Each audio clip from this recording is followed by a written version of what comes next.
Well, those are the excited gasps of a 13-year-old from Oklahoma who appeared to beat the video game Tetris in a YouTube video that has gone viral. Willis Gibson is believed to be the first human gamer to reach level 157 of the classic video game, nearly 40 years after it came out. Now, the game is simple. Rotate and fit together falling blocks of varying shapes to create solid rows. You all know that. The further you get, the faster the blocks fall. Tetris was created in 1984 by a Soviet engineer. The story of its Cold War inception turned into a movie that came out in March. Poetry, art, and math all working in magical synchronicity. It's the perfect game. Tetris? Tetris. Tetris. Tetris. Tetris. I don't get it. Actor Taron Egerton plays video game entrepreneur Hank Rogers, and the story of how he secured the rights to Tetris takes us behind the Iron Curtain and into a world of deceit and treachery. Hank's determination to bring Tetris to the masses, symbolic of the fascination gamers had and still have with the classic game. And Hank Rogers joins us now live from St. Louis in Missouri. Firstly, just what is it about Tetris, Hank, that captivates the world decades after it was first invented? Well, I think that the basic difference between Tetris and other games is that Tetris is a constructive game. You're not shooting and killing anything, and this makes it a game that works for the rest of us. I mean, non-gamers. Your story in the film about parachuting into Soviet Russia to get the game is essentially just remarkable. Just give us a sort of a quick 1-2 on how that all unfolded. I was a publisher of computer games in Japan at the time, and Game Boy came out, and I thought Tetris is the perfect game for Game Boy, and turns out I was right, and so I got on a plane, went to the Soviet Union with a tourist visa, and searched out the people who had the copyrights and met the author of Tetris. So that's 1989. And the movie kind of depicts that, how can I say, the danger of me going there at that time.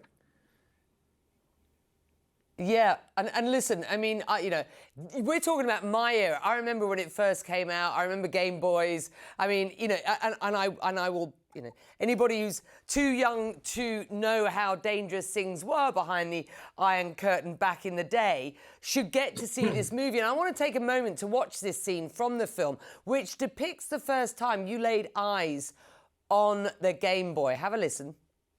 Game isn't just addictive. It stays with you. This is a once-in-a-lifetime opportunity. Hank, only 10 other people in the world have seen what you're about to see. It's called the Game Boy. Package it with Tetris. Can you get us the rights? Still making you laugh. You clearly had an eye for potential. Just talk us through what was running through your mind at the time. Well, am I going to pull this off, or am I going to end up in a gulag? That was what was running through my mind. I really had no idea. It's like going to North Korea today and walking into a ministry. It is not allowed. So I was doing things which were not allowed, and I got away with it.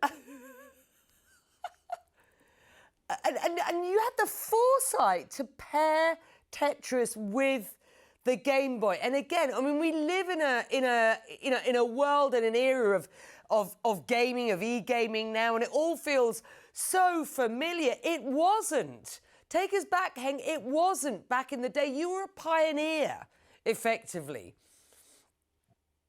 Well, you know, one way of looking at it is I was a pioneer, but if you look at it from today, I was a dinosaur. You know, that was a period in the game industry when we were still programming in machine language, and you can tell by, you know, this kid that broke the game that he went into an area of memory, of the computer memory, that the programmer never envisioned they would end up in, and that's why the program crashed. And it's regardless. Well, it certainly didn't crash, achievement. Henk. Yeah. Yeah, it certainly didn't crash when I had a go earlier on. Look, I'm going to show the viewers. This is clearly not my forte. And what I will say is I clearly did not spend a misspent youth on a Game Boy, because if you have a look at what I achieved today, it was pretty rubbish. Let's have a look. Ah! Ah! Where am I going? Oh, no. Oh, no.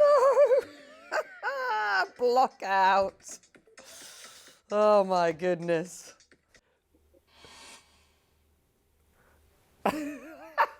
Okay, I'm not 13, clearly. And I struggled at my ripe old age. How good is this 13-year-old kid to get to that stage of the game, Henk? Are you kidding me? I mean, how many years has it been? We're talking about 1989. 1989. Yeah. That's an incredible amount of time. 35 years. 35 years. 35 years it's taken somebody to get to his level.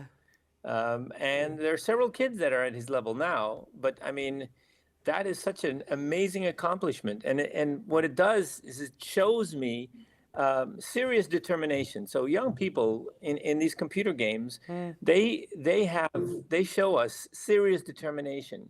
And it's this determination that we need in the world today to fight climate change. This is the mission that I'm on now, is to end the use of carbon-based fuel. And these young people are showing us the way, because if they can beat Tetris, we can beat climate change. This is fantastic. I have to ask you, how good are you at Tetris? I would say I'm better than you. But Well, that's not difficult. in the day of Game Boy, you know, you go to the very end of the game, you get the space shuttle to come out, and I've done that many times. So I guess I'm in the top 10%. But Right, okay. nowhere And near I'm these nodding kids. away sagely. Yes, of course you do. You get the space shuttle. Yeah, I've never seen that space shuttle. I never have. I never will. But nowhere as good as the 13-year-old is what you're saying. What a pleasure. What an absolute pleasure to have you. Movie is fantastic. Good to have you. And let's talk again. Let's talk again about your climate change solutions and the work that you're doing, because I think that's fascinating. We love it on this show. We'll have you back, sir. Thank you.